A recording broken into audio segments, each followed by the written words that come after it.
रतोदर में ज़राअत खाते जी मुलाज़मन पारां ज़राअत ऑफिस से मुबीना कब्जे खिलाफ एहतजाजी मुज़ाहिरो मुज़ाहिरनि छिती नारेबाज़ी करे ज़राअत खाते रतोदर जी ऑफिस आॾो धरणो हयो। उन मौके ते अॻवान दीदार अली सूमरो, एजाज सूमरो, सईद सूमरो, शाह मोहम्मद पंवर, मोहम्मद खान भुट्टो, मीर हसन चौहान, साजिद सारियो,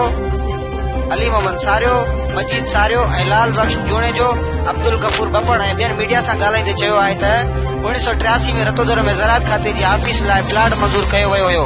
जंहिं ते 1983 में ज़राअत खाते जी ऑफिस तामीर कराई वई,